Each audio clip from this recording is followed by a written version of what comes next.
Tonight I'm extremely excited. We'll start a 12-week journey through the 12 steps, looking at the 12 and 12, the N8 text, the it works how and why in the Bible. And the first step reads, we admitted we were powerless over our dependencies and our lives had become unmanageable. Kylie, what does that step mean to you? The first step means to me that I've accepted that I've hit my bottom, that I am ready to surrender, that I've come to terms with it. I have no other avenues or options. I am actually powerless over what has gone on in my life, that I am willing to seek out something other than what I've been trying to navigate my addiction. I'm powerless. I have no tools left. Jenny, what does it mean to you?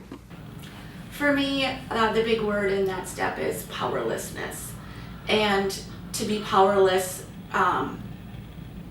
it meant that I couldn't do anything on my own anymore. And I always thought that if I had a job, if I had a car, if I had food on the table, I wasn't powerless over my addiction. It took until the people around me started noticing that I was powerless. And that hurt more than me being powerless, is them knowing I was powerless and that I had a problem. But once I was able to admit the powerlessness, then I could see all the unmanageability, and I only had one way to go, and that was out. Josh, what about you? For me, it's just the starting point of humility. It's the beginning of actually facing those fears and realizing everything up to that point was basically a lie. And so it's an extremely scary step. It's the beginning point of humility. And then moving forward, it's a reminder of how crazy and powerless I truly was. And it's a constant reminder every time I go there. Angela, what does the first step mean to you? I think to me the first step means freedom, because once I was able to accept that my life had become unmanageable and that I was powerless over gambling, I was able to, or actually I was released from the obsession to feel like I had to control everything, which has allowed me to just live life on life's terms. Lastly, Stace, what does the first step mean to you? For me, my life had definitely become unmanageable. There was no doubt about it to everyone around me or to myself that whatever I was doing was completely out of control. I had no place to live. I wasn't welcome anywhere. So for me, the unmanageability is really the starting point where I became open to the possibility of trying to live a different way, which, was a starting point. There was, in retrospect, it was a blessing because the unmanageability was just so overwhelming. What was the powerlessness like being an addict? Well, I didn't have any choice. I knew what I was doing every day. There was no debate. I mean, I had to get high. It didn't seem like there was any other way. There's no escape from it. When it comes to unmanageability, what did you lose because of your addiction? I lost a relationship with my daughter. I lost jobs. I lost relationships. I lost everything a person could lose. Tonight we embark on a journey called the 12 Steps. Over the next 12 weeks, we'll dig deep into all the resources that the recovery community and God has given us to save your life. Make a commitment tonight to join us and invite friends for the next 12 weeks. Your life depends on it.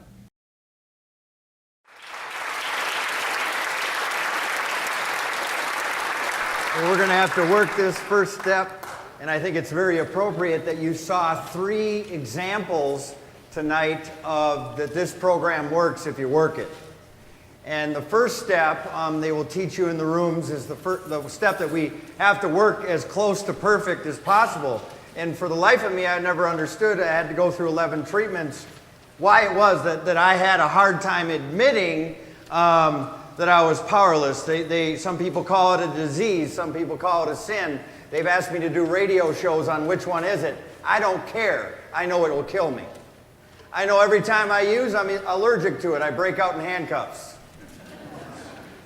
I know that when I pick up, that stuff starts to make the decisions for me. So Lord, I thank you for another day above ground and out of prison. I thank you for the we of the program. I thank you for the examples that have gone before me. I thank you for those who are still struggling that teach me that this is real. It is life or death. I thank you for those who showed up tonight. But Lord, I ask for forgiveness if there's anything in me that's not of you, and I'm sure there is. And I receive that forgiveness that I may stand up here purified to do the best job I can with the tools that you have given me. In your name we pray, amen.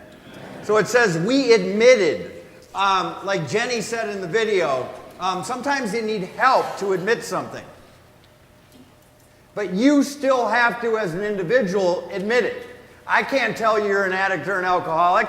You have to come to that conclusion. But the word we is very helpful, but because we can see all the evidence around us, but when you're in it, you don't see it. Just like a lot of you are doing better than you've ever done before in your recovery, and your humility is working, so you don't think you're doing that great, but it gives you the hunger and drive to do even better, and no different than our addiction, we're addicted to the one more of something. So it says, we admitted. The key is that you admit it. I can't admit it for you, you can't admit it for me. That we were powerless.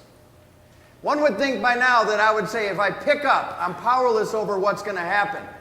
But it says that we were powerless. The further you get along in your recovery, you're going to realize that you're powerless over people, places, and things. I'm powerless over a guy leaving last weekend that didn't give me the common courtesy to say goodbye. I'm powerless over that. I'm powerless over if an employee quits today. I'm powerless over her mood. So the more I admit that I'm powerless over, it says over our dependencies, and I put the word dependencies in there versus alcoholism or addiction because whatever you're dependent on, your powers, and your lives have become unmanageable. Now, I would ask you to do a self-evaluation as in your life when you got here. How was your physical health? How was your mental health? How was your financial situation? I don't think any of us would have showed up here like we did if we were managing this. You have to admit that you're powerless and your lives had become unmanageable. And at times, the becoming unmanageable is a process. I'm grateful I'm a jump off the cliff dope fiend. I would hate to live my life treading water in addiction on a daily. How miserable is that? How miserable is that? So in AA, the 12 Steps and 12 Traditions says, but upon entering AA, we soon take quite another view of absolute humiliation. If you do not humble yourself, as Josh said in the video, you're going to continue to get humiliated. Humbling yourself to admit that you're powerless and your lives had become unmanageable. When you walk in a room like this, you're not unique.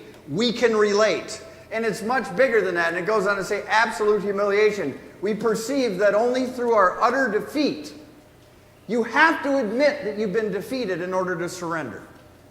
It says, through our utter defeat, we are able to take our first step towards liberation and strength. That's the first problem that we're going to run into in our minds. How is it that if you admit defeat, you can feel liberated? That don't make no sense. But it's true. See, I've learned in recovery, if I do what I don't want to do, I'm going to do what I want to do. But if I do what I want to do, I'm going to end up doing what I don't want to do. So it didn't make sense when I read this for the first time in the 12 and 12 that if I admit utter defeat, now I'm going to feel liberation and strength. That goes against everything my carnal mind tells me. But it goes on to say our admissions of personal powerlessness finally turn out to be a firm bedrock. Now it's saying, this is my foundation. Me admitting defeat. Me admitting I'm powerlessness and I'm defeated is now my foundation on how I grow. That don't make no sense. That's why a lot of people don't receive this information. Because it doesn't make natural sense. It said when you admit you're defeated, you will get liberation and strength. Now it said once you admit you're powerless, that will be the bedrock on how you begin to grow. But everybody comes in here, like Stace said in the video, totally broken, homeless, but got all the answers. That don't make sense.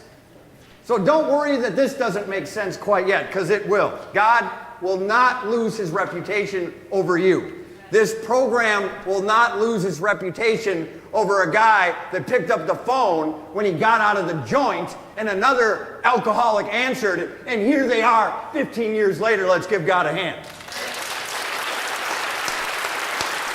It says, we know that little good can come to any alcoholic who joins AA unless he has first accepted the devastating weakness. Oh, I don't like to admit that I'm devastatingly weak.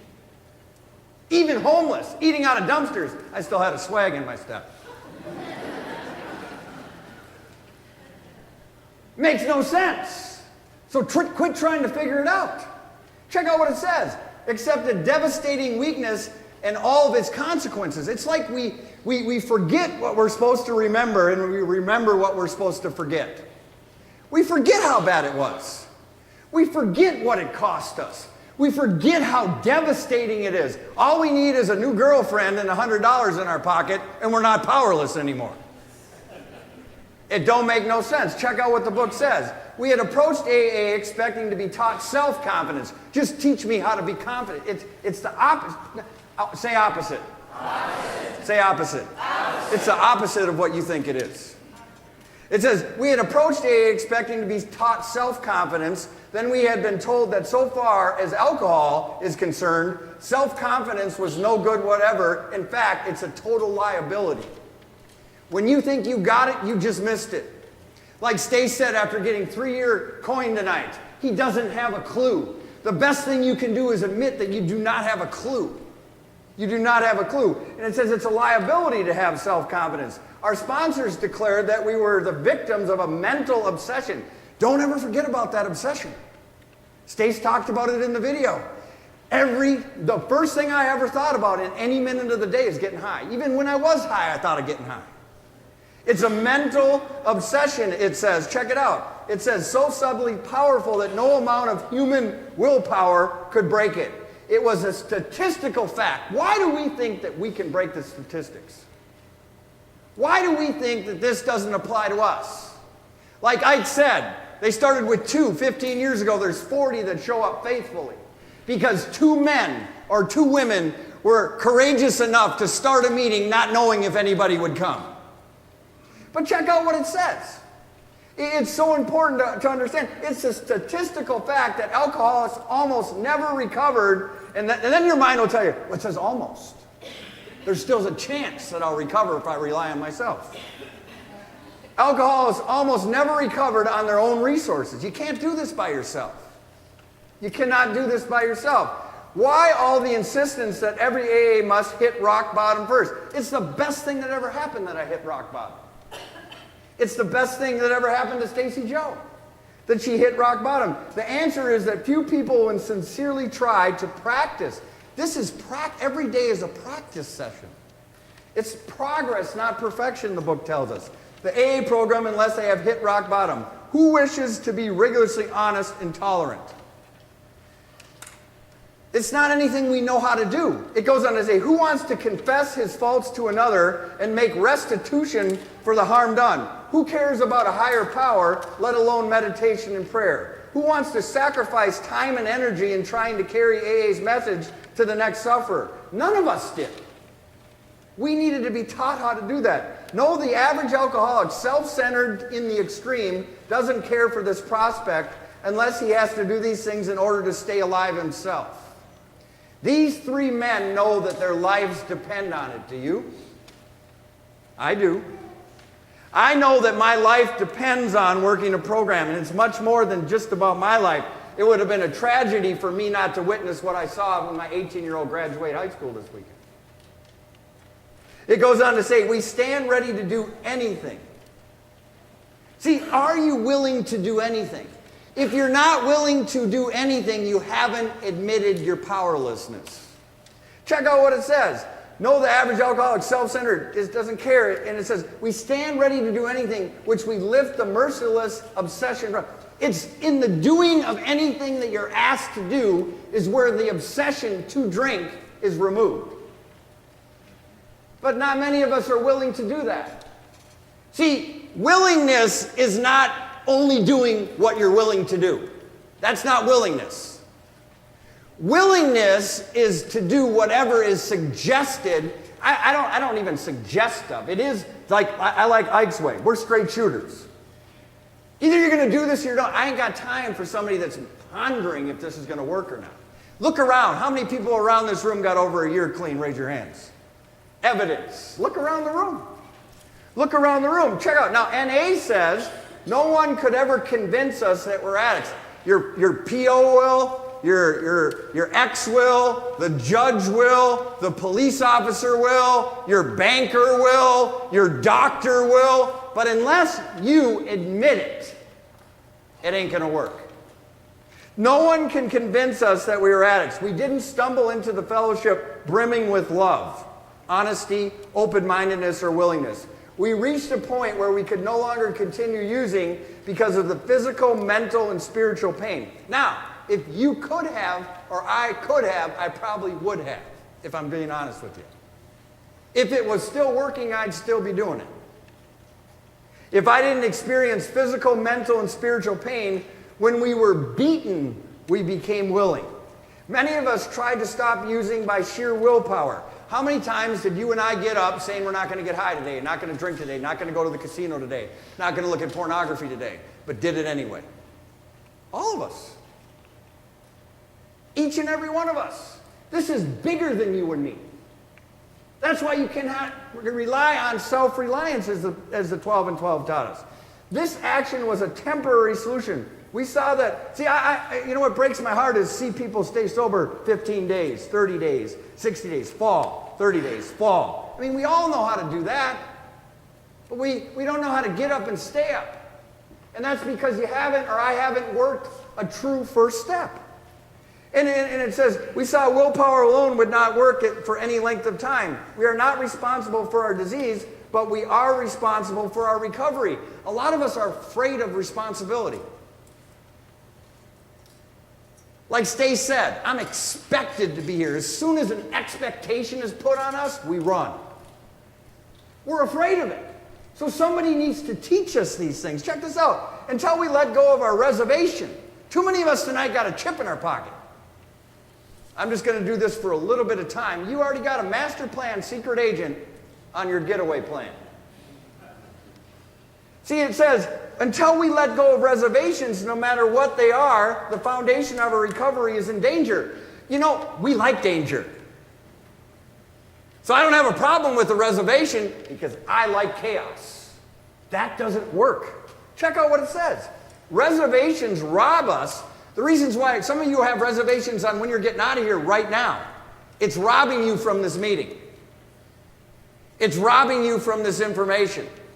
It's robbing you of this revelation. It's going to rob you of the transformation of the obsession to get high. It says reservations rob us of the benefit that this program has to offer. In riddling ourselves of all reservations, see, you have to have God remove those reservations. We surrender, then and only then we can be helped to recover from the disease of addiction.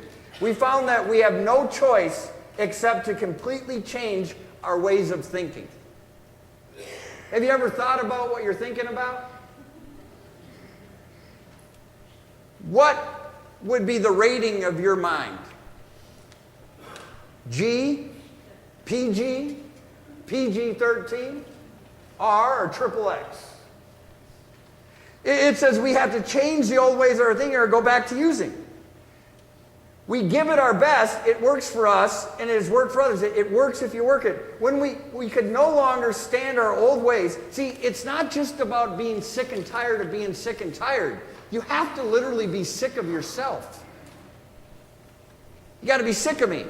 I'm sick of me. I'm sick of this unmanageability. I'm sick of this preoccupation.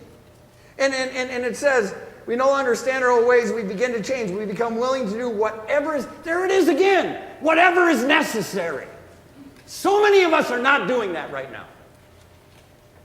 So many of us are picking and choosing what we want to do. I'm here to tell you, you have not admitted that you're powerless. And if you have not admitted that you're powerless, you will drink and get high again. Like Ike said, just go do it. And I don't mean to tell you actually to do it. Because some of you are just waiting for somebody to tell you to do it. Like Jenny said, she didn't say it in the video, she goes, I'm leaving. I said, okay, where are you going? I'll go with you.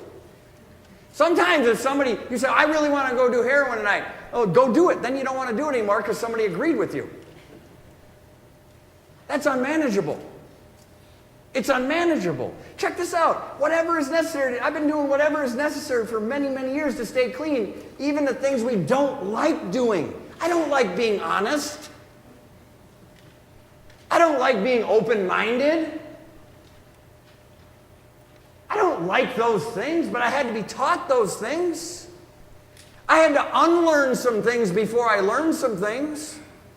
It says step 1 means that we do not have to use, and this is a great free. See, I always thought, like Stace said, I thought I had to use. I thought to myself, I would never live a day without a benzo or an opiate pill. I could never foresee that happening.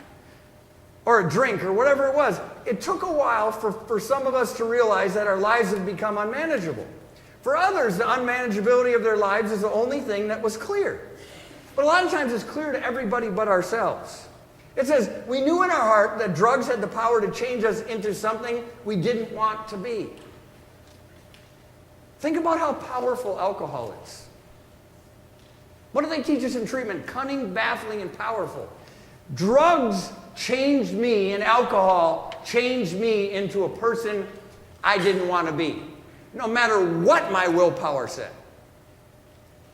Those things have power. They tell us it's cunning, baffling, and powerful.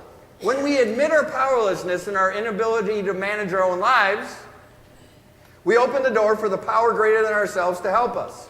It is not where we were that counts, it's where we are going.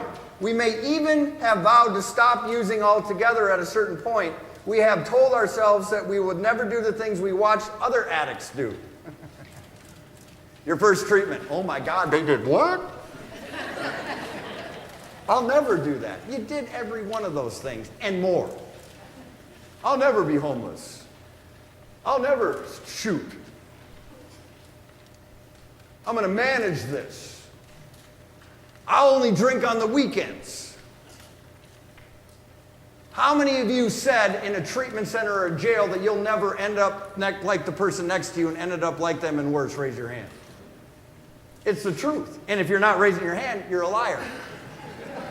And I'm going to tell you you're a liar. But it says, then found ourselves doing the very same things. It works how and why. Some of us have lost everything. Losing everything is the best thing that's ever happened to me. Because whatever you're trying to hang on to today, it's killing you. I've sat on many 12-step calls. I can't go to detox or treatment. I got to go to work tomorrow. When's the last time you've been to work? Couldn't even remember. I'll never forget when I lived in Las Vegas. That's a good place for an addict to live. My wife at the time called me up and says, how's work going? I said, it's great. She goes, where are you? I said, I'm at the office. She goes, really? Your boss just called. He said he hadn't seen you for 2 weeks and you're fired. And I still had an answer for her.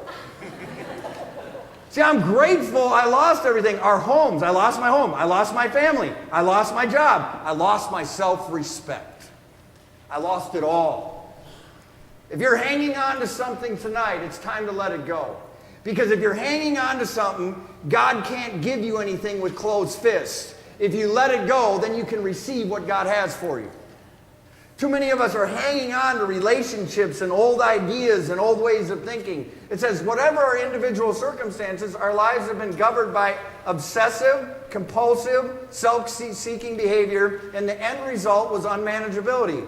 However, we can learn to be honest. See, isn't it something that sometimes you lie and you don't even know why you're lying? Like, why did I just lie? I mean, sometimes it makes sense why you lied. But the other times, just lies just pop out of people's mouths. Thank God for a 10th step. But it says we learn to be honest and we must begin to try. Learning to be honest is an ongoing process. We are able to become progressively more honest as we work the steps and continue to stay clean. Many of us recall the moment of clarity when we came face to face with our disease. All the lies, all the pretenses, all the rationalizations we had to use to justify where we stood as a result of our drug use stopped working. Remember that day when alcohol stopped working?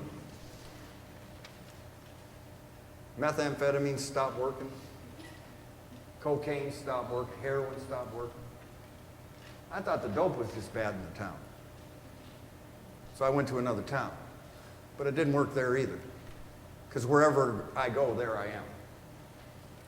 My tolerance level had reached a point that nothing could touch me. And I admitted I was powerless. And I admitted to the fact that this isn't fun anymore. That this is not what I want to do. And it says, it says, many of us, and I just said it, that's God right there. Many of us recall the moment of clarity when we came face to face. All the lies, all these things. We could no longer avoid the truth. We found that we cannot recover without the ability to be honest. AA talks about that too. Through our developing a relationship with our sponsor, some of us need to develop a relationship with the sponsor before we develop a relationship with God. And tonight I'm going to give you an opportunity to do that. It says, through developing a relationship with a sponsor, we learn the principle of trust. A lot of us have trust issues, and the reason why we have trust issues isn't just because other people have broken trust. We don't trust ourselves. That's why a lot of men are wondering why their girlfriends think their girlfriends are cheating while they're cheating. Let's get honest. I don't trust me. I need accountability. Check out what it says. The process of recovery isn't easy. That's why not many people actually do it. That's why you don't see a lot of 16 years. That's why you see treatment centers full. That's why you see the prisons full. That's why you see the detox full. Go try to get into detox. It's like trying to, it's nearly impossible some nights. We're calling it all the time. But check this out. It takes great courage and perseverance to continue in recovery day after day. Part of the recovery process is to move forward in spite of what may stand in your way. The feeling of love and acceptance we find in the fellowship allows us to begin recovering from our own addiction. We learn the new way of life. It isn't about quitting drinking or drugging or gambling. It's about learning a new way to live. Yeah, you might have an alcohol problem or a drug problem or a gamble problem or a porn problem, but we have a living problem. We have coping problems. The remainder of the next 11 steps don't even talk about addiction. It's about coping. It's about releasing. I look forward to talking to you about them when I'm not as rushed as I am. It says, the symptoms of our disease always return. Ike sponsors a lot of people. He's sponsoring people right now that aren't drinking, but that got symptoms of the disease in their behavior. And you better take heed when somebody says your symptoms are returning even though you're not drinking. Because the drinking is coming next, right, Ike? Check out what it says. The disease of addiction can manifest itself in a variety of mental obsessions and compulsive actions that have nothing to do with drugs. There is a deep spiritual nature to our program of recovery. You can't fight something with willpower that you don't see. You can't fight addiction in the natural realm. It's all about the spiritual realm. To get started on this journey, we must become willing to surrender to this program and to its principles. For our future hinges on our willingness to grow spiritually. Romans 7 tells the story of my life. The power of addiction. And I know nothing good lives in me, that is in my sinful nature. If that nothing good comes out of me, that's in me, Freddie is not dead. You're not cured in your flesh. The flesh is always there. I want to do here's my story. I want to do what is right, but I can't. I want to do what is good, but I don't. I don't want to do what is wrong, but I do it anyway. But if I do what I don't want to do, I'm really the only one thing doing wrong. It is a sin living in me that does it. See, once you pick up is when you lose your choice. But before you pick up, you have a choice. You have a choice to work a program. You have a choice to admit you're powerless. Psalm 31, the result of addiction. Have mercy on me, God. We have to stop praying to God in the backseat of the cop cars. In the jail cells. As we're taking our pulse ready to overdose. As we got our 4th, 5th DWI and there's a squad behind us when we're drunk again. It says, have mercy on me, Lord. Well, he certainly has. If you're here tonight, God clearly has had mercy on you and me. Tears blur my eyes. My body and soul are withering away. I am dying from grief. My years are shortened by sadness. Sin has drained my strength. I am wasting away from within. I remember what it's like when I would wake up for a drink in the morning and I couldn't even make it up 3 steps upstairs. I remember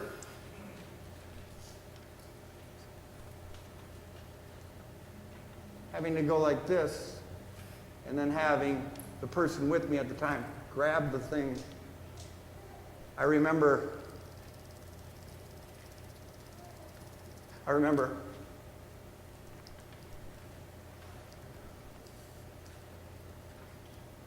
do you remember? And you ain't powerless? And your life ain't unmanageable?